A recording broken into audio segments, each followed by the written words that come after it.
How do you make tough decisions and how do you get yourself to follow through when you're scared or when you feel pressured or when you're not sure that what you're about to do is even going to work? So many people are so afraid that what they're going to do isn't going to work that they don't even try. And if you don't try, how do you become the person that you were supposed to become in the first place? So I think of us as mountain climbers, us high achievers, us people who want to make a difference in the world. You don't want the status quo. You know that you can be more than what you have or who you are right now, and you're trying to close this gap between where you are and where you want to be. I think of that as climbing a mountain, and climbing mountains is difficult. It is hard. It is not for the weak of heart. And so when you climb the mountain, you've got to learn how to do it. You've got to find the path. You've got to expect that there's going to be unexpected challenges, right? You got to know that you're going to bang your knees up, you're going to be exhausted, and you got to find a way to keep climbing, because through that process, you gain a set of beliefs and skills that allow you to be able to get down the other side of the mountain safely and securely. Everybody's looking for this easy button and this quick fix. Yeah, why don't you just drop me off on the top of the mountain, right? And then I'll just be a millionaire and I'll have everything I want and it'll be easy. Well, look at people who've won the lottery. Most of the people that won the lottery ended up in rehab, they ended up divorced, they ended up going to jail because they didn't pay taxes, because they didn't know anything about that kind of money, and they didn't develop the wealth or the mastery mindset to handle that. And so they ended up losing almost all of it within 4 to 5 years, like 80 to 90%. And you're like, yeah, but that 10, 15%, they were able to keep it. We always think we're going to be that 10, 15%.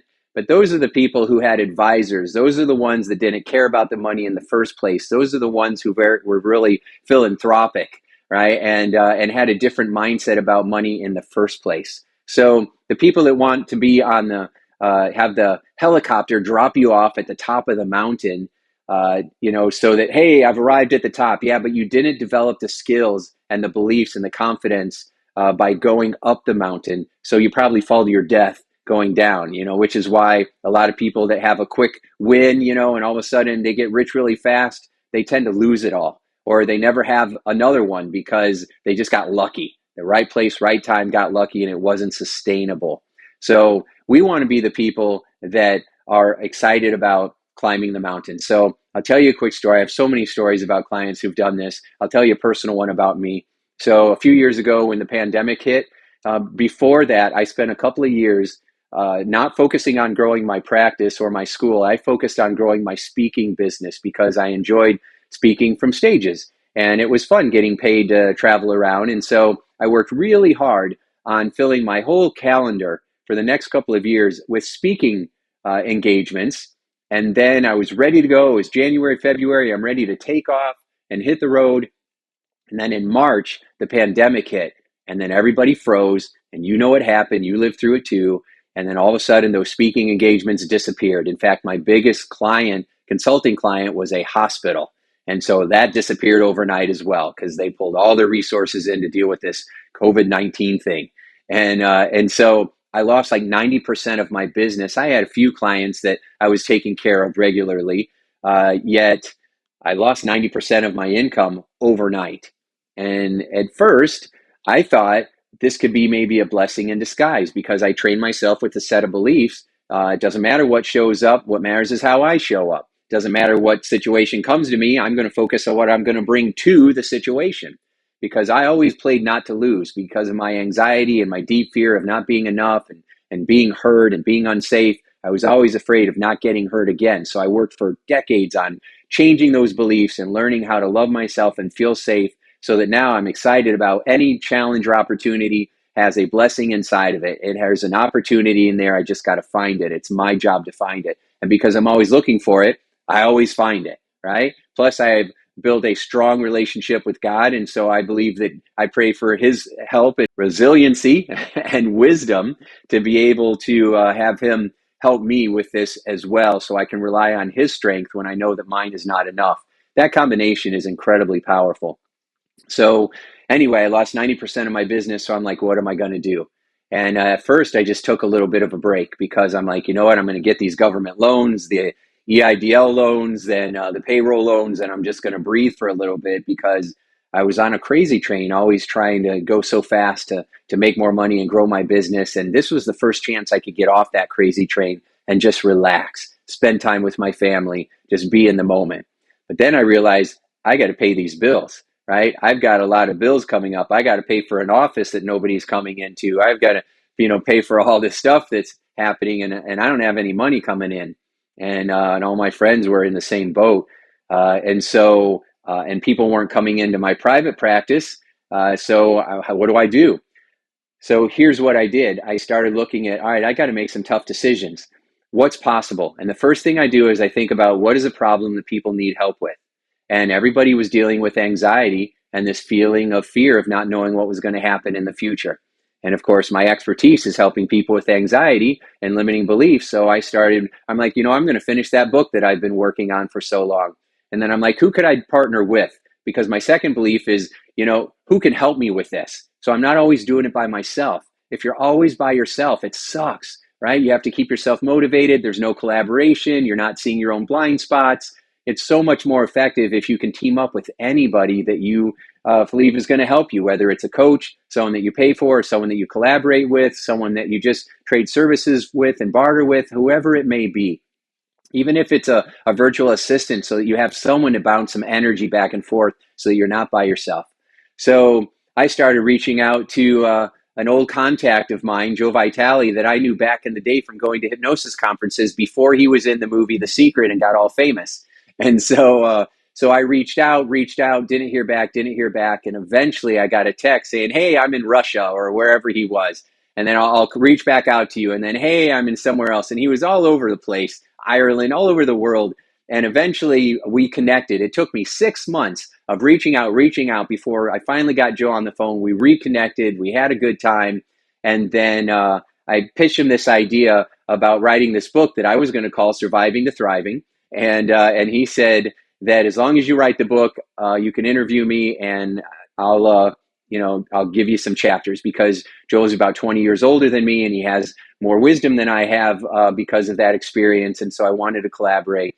So that's what we did. And then I'm getting ready to, share my book with the world. And then another friend of mine, Randy Gage, who I did a program with, who's a real famous speaker in the network marketing world. And he said, that's got to be one of the top 5 worst titles I've ever heard. And I'm like, dang, Randy, but he gives you truth and that's what you need. And so I said, I've been going to Russell Brunson funnel hacking seminars, and he always says you're one funnel away. So what if you're just one belief away, from having a huge breakthrough? And then Randy was like, I love that, right? And then Joe said, I love that. You should turn that into a brand. And then guess what I did? So I turned it into a book, then I turned it into a brand, and then I turned it into a campaign, then I turned it into a certification program. That all took a lot of work. And I just kept focusing on the end result, right? So the first thing that I did was I got clear on what kind of problem can I solve? What do people need help with? The second thing I did was I started partnering up with other people who could give me feedback and ideas or extra energy, so I didn't feel like I was all alone. The third thing I started doing was getting that feedback so that I could make adjustments on the fly. We always act on the fly, correct on the fly. We keep taking action. We keep planting those prosperity seeds. You keep taking that next step up the mountain so that you're making progress while you're figuring it out. Okay, you're collecting wisdom as you go. Do this, don't do this. This is helpful, this is not helpful, right? And so I'm doing that, and then I realized that, this pandemic is lasting a couple of years. How else can I add value? And I realized one of the ways I could do that is I could start interviewing, the OGs of personal development, the Dennis Waitley's, the Bob Proctor's, the Brian Tracy's, the Ken Blanchard, all the people on the bestseller list, the Les Browns. And so I started going through my contacts and I'm like, hey, does anybody know how to connect me with Les Brown? Right? And to ask and ask. Mark Victor Hansen actually said, Tim, the secret to my success is I just keep asking. He's the guy that wrote the Chicken Soup for the Soul series with Jack Canfield. And Mark said, just keep asking until you get what you're looking for. Ask, ask, ask. And I was always like, well, I want to make sure that I give enough so I feel good about asking. So givers gain, right? So I would give and endorse people and give my own testimonials and give them reviews on LinkedIn and give them 5 stars and comment on their post because they read that, right? They read that, their managers read that, and then they get to know who you are. And so I gave a lot of value first, and then when I reached out, I finally got a hold of them, and then I didn't start out saying, "Hey, can you help me with this? Can you help me with that?" I said, "Here's something that I can do to help you." Like when I got a hold of Les Brown, he's like, "How can I help you?" And I'm like, "Les, I want to connect your wisdom. You're incredible, but people under 19 don't know who you are, and they should, because you're the best speaker I've ever heard, and they should know who you are. And I'm connecting with them. I have a way to get to their parents. I have a way to get to them, and we can really blow this up for you. Would you be interested in that? And I'll do all the work. You just got to show up for the interview." And he's like, "Yes."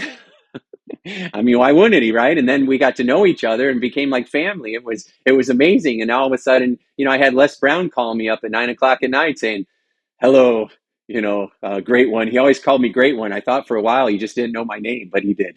But he'd be like, "Hello, Great One." I saved those on my voicemail. "It's Les Brown. Give me a call."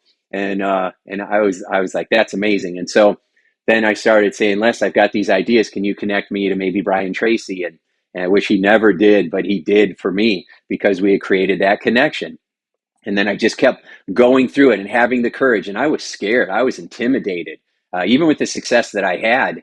And so I just kept calling and doing these interviews. And then I had this crazy idea. I'm like, "God, expand my territory." It's the Jabez prayer, the prayer of Jabez. If you've never read that little book, get it, read it. You can listen to it on YouTube for free. And it's a little book, and it's amazing. And it's just a simple prayer that was in the Bible that nobody really ever sees. And it says, "God, please expand my territories and protect me from doing evil." And it's just a beautiful prayer. And then God expands our territory, gives us new opportunities that it's up to us to take advantage of. And so I had this idea that I could put together a legend summit. I could bring all these guys, like the old Peter Lowe seminars. We had all those people, and the presidents and the generals would all come on stage and give a big 2-day seminar for like $20. You could go and attend. So I thought, what if we did that online? And so I brought 16, 17 of these amazing people all together, and we did a couple of legend summits. And I felt like it felt like fireworks, as it was live. And I had like Les Brown and Brian Tracy having conversations, and Dennis Waitley and Ken Blanchard, and I mean, you name it. I mean, it was like a who's who. It was insane of all the people that came on, and Dr. Willie Jolly and John Ashraf and John DeMartini, and half the cast of The Secret was on this, and it was just extraordinary. And they're having conversations, and so it was just absolutely amazing. And then I took all of that, put it into a wealth mindset program. So I kept having these experiences that I would really love to have, and found a way to create them. So that's the fourth thing that you got to do. You got to think about, what do you love to do? Because you're going to be working at it really hard for a long time before it finally hits, in most cases. So you got to love to do it. You got to get up and be excited about it all the time. You got to have passion, and you got to think about how you can add value for this. And then you got to figure out how to monetize it, right? And give it to people in a way that they want to consume it. And so when you put that all together, that is how you make difficult decisions, because you're starting with the end in mind. You're thinking to yourself, what's going to add value? What's something that I'm going to love to do? What's something that it's worth putting all that time, blood, sweat, tears, energy, investment of your energy, your income, everything else, learning how to do it, because you might not know how to do it right now. And if you're doing it and it's not working, you're missing something, and you've got to get the tools or the feedback from someone to figure out what the gaps are so that you can overcome it, or you're just going to keep going in the same circles. So, and then you've got to keep building up your own belief and confidence in yourself, so you have the courage, so that when those opportunities arise, you strike, right? And you keep trying and you keep trying. When I first called Les Brown, he didn't answer. I left voicemails, he didn't answer, and so for a couple of months, I'm like, well, that's not going to work. And then one day I had this strong feeling. I feel like God just put it in me, this strong feeling, call Les. And I'm like, I'm calling him, because I've trained myself to act on those impulses instead of talk myself out of it, which is what I used to do. So now I act. So I called, and I hear hello in that silky voice of his. And I'm like, oh, hi, Les. My name is Tim Shurr. And so, and he's like, how did you get this number? So anyway, so when you start to think about the end and keep the end in mind, it's worth the time. You're going to be a wisdom collector. It's not even about achieving the goal or getting to the top of the mountain. It's about who you become along the way, right? That's really what it means when they say that the path is more important, the journey is more important than the destination. It's because the goals that you have are just there to help you to grow and become the person that you were born to be. And then when you start adding these pieces into it, so you're coming from servant leadership, you're coming from a place of giving before you ask, you're coming from a place of being worthy enough to ask for what you want. When you are putting all those pieces in place, the magic starts to happen. And that's how you make tough decisions. So I'd love to hear how you do it and what parts of this video meant the most to you. Make sure that you subscribe and click on the little alerts so that when I have more videos like this, you're alerted to it. And thanks so much for watching. Remember, you're just one belief away from having your next big breakthrough. So I believe in you, and I'll talk to you soon.